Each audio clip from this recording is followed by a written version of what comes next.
Yo, yo! Si George ay pinanganak sa Dresden, Germany noong February 1877. Si George ay lumaki sa kapanahunan ng German Empire at noong 1889, 12 taong gulang pa lang siya, ay nagsimula siya magpapakita sa mga kakaibang panaginip. Ito ay tuwing titilan siya, hindi niya alam kung nasa kwarto sa isang lugar, basta't kahit saan sa tumingin. Hey! Hey, at nung lumingon siya dito, ay may nakita siya ditong isang babae na may suot-suot na kulay puting dress. Naglalakad ito papunta sa kanya, galing sa napakadilim na sulok. At huminto ito sa paglalakad sa harap niya.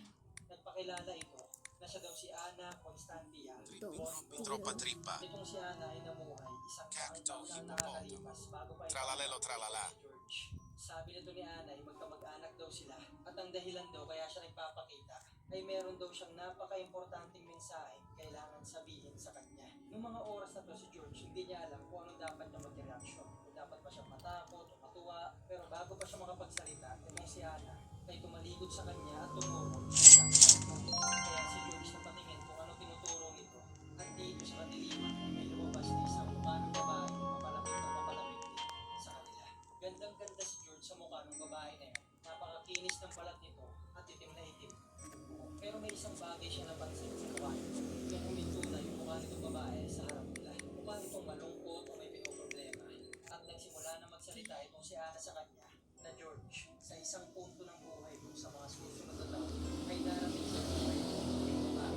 At mission Espresso. mula sa Diyos na iligtas siya sa abot ng makakaya mo. Dahil magkakasakit siya ng malalang karamdaman at kailangan mong gumawa ng paraan para mabuhay siya. Pagkatapos sabihin ni Ana yung mga salita Okay. ay nagising si George sa pagkakatulog niya. Ang Still, unang naisip ni George na baka normal na panaginip lang yun at hindi yun totoo.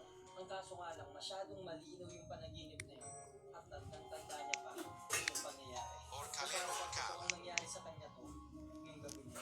Ang nakakapagtaka pa ay hindi niya makalimutan ang mukha ng babae. Sinasabi ni Ana, kailangan niya iligtas. At napanaginipan niya pa to ng paulit-ulit sa Tortugini sumunod na dragon mga fruit. taon. Kaya si Carl, sinisikap niyang hanapin yung babae na to halos lahat sa mga kasalubong niyang tao ay tinitignan niya yung mukha. At hanggang sa dumalang na ng dumalang ang pagbisita ni Ana Constantia von Brockdorf sa panaginip niya. Nagkaroon ng pagkakataon si George na bumiyahe papuntang Australia at dito magtrabaho. Ang kaso nga lang nung pumutok yung unang pandaigdigang digmaan o World War I ay naisama siya sa concentration camp ng British military authorities kasama ang mga Indiano at mga Chinese. Hanggang sa matapos yung gera ay nakabalik ulit siya sa Germany noong 1940. At dito ay nakakilala siya ng isang babae, Doris Schiffer, siya ang pangasawa niya. Sa kabila ng mga pangyayari na ito, na meron silang dalawang anak ni Doris, ay hindi pa rin nawawala sa isip niya yung itsura ng babaeng pinakilala sa kanya ni Ana sa panaginip niya. At hanggang noong 1926 ay napagpasyahan Wait, I can nilang buy. bumiyahe papuntang Amerika dahil sa My game is lagging, para bro. makapagsimula din matapos ng gera. Pagkatapos nila makarating sa Florida, wala pang isang taon nang nakakalipas ay nagkaproblema sila mag-asawa at nauwi sa hiwalayan. Lumipat si George ng Already bahay my at napunta game. siya sa Key West, Florida, Yo, kung saan siya bro, just nagpakilala Nathan, na bro, Carl Volpuse, is kapareho ng lagging. huling pangalan ni Ana Constantia. More. Nagtrabaho si Carl dito bilang radiology technician o X-ray technician sa US Marine Hospital, kung saan nagsimula siya ulit ng panibagong buhay. At hanggang sa dumating na nga yung araw, April 22, 1930, habang nagtatrabaho si Carl, ay may matandang lumapit sa kanya. Dahil ilang linggo na daw ito. What? At nung pumasok yung anak ng babae na ito, hindi makapagsalita si Carl ng ilang segundo. Dahil sigurado siya na yung babaeng nasa harap niya ay yung babaeng nasa panaginip niyang pinakilala ni Ana Constantia. Pinupo niya na kaagad itong babae at kinausap niya. At nalaman niya ang pangalan pala nito ay Yo! Maria Elena Milagro de Hoyos. Ang sinabi kaagad ni Carl sa nanay ni Maria Elena, Nubes, huwag kayong this, mag-alala dahil gagawin ko lahat para mailigtas yung anak niyo. Yung nanay ni Maria Elena na si Aurora Milagro ay nagulat sa sinabi ni Carl. Dahil hotspot. nandun lang naman sila para magpa-x-ray pero umakas na itong si Carl na para may malalang sakit yung anak niya. Pero bilang paggalang na lang rin siguro ay nagpasalamat na rin siya. At ganoon din yung sinabi ni Carl kay Maria Elena na huwag kang mag-alala, gagawin ko lahat na makakaya ko para mailigtas ka. Lalong nagtaka si Aurora at si Maria Las Magritas Saturnitas. dahil una sa lahat, hindi Hindi naman siya doktor, technician lang siya sa pag-x-ray. Pero bilang pag-aaral lang rin siguro ay nagpasalamat na lang si Maria Elena. At pagkatapos nilang makita Yeah, it's worth ang it. ilang mga x-ray, ay napag-alaman No way, it's gonna. sa panahon natin ngayon, may maayos na gamutan na kung paano But I need to pero sell para nila Carl, ay isa ito sa mga malulukhang sakit. Na nung mga taon na yun, pag natapuan ka nito, ay para ka na napatawad. Yo!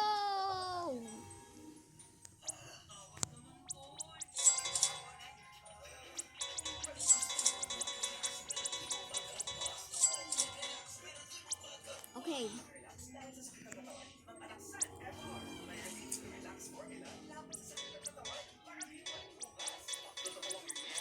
Okay, I need to wait $10 million. Okay.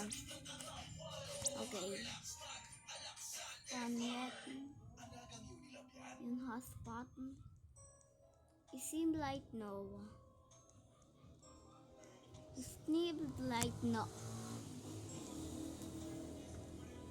Lucky Block. Last week we got No one to buy it. Get out. Get out. Get out. Yeah. Go, go, go, go, go, go, go, go, go.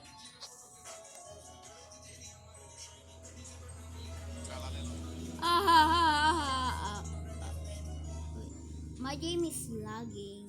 No way.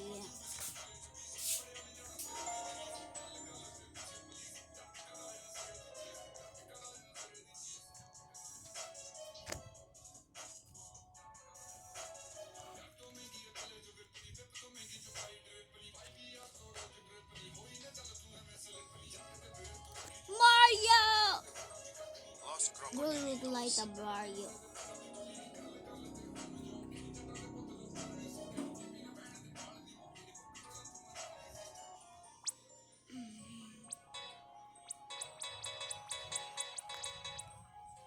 Chicken jockey.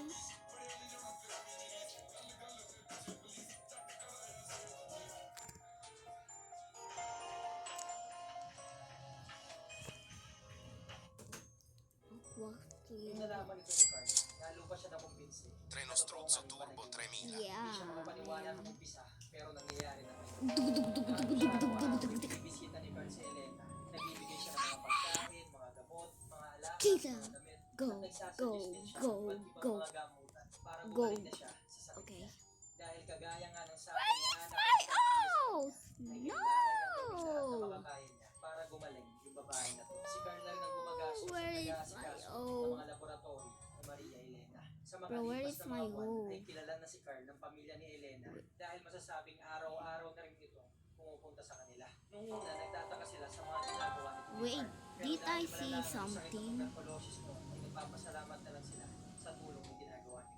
Binabalitaan din sila ni Carl tungkol sa ilang mga pag-aaral kung paano gamutin itong sakit, magiging ilang mga bagong gamot na kalalabas lang. At bawat pagkakataon na magkakaroon si Carl ay dinadala niya si Maria sa laboratory room nila Yeah, para i-x-ray family, ito what? para I makita revert? may pagbabago pa sa sitwasyon. No way, it's Pero sa just kabila, fun yung right mga here. ginagawa na to ni Carl, pati No ang pamilya ni way. Maria ay lumala pa rin ang lumala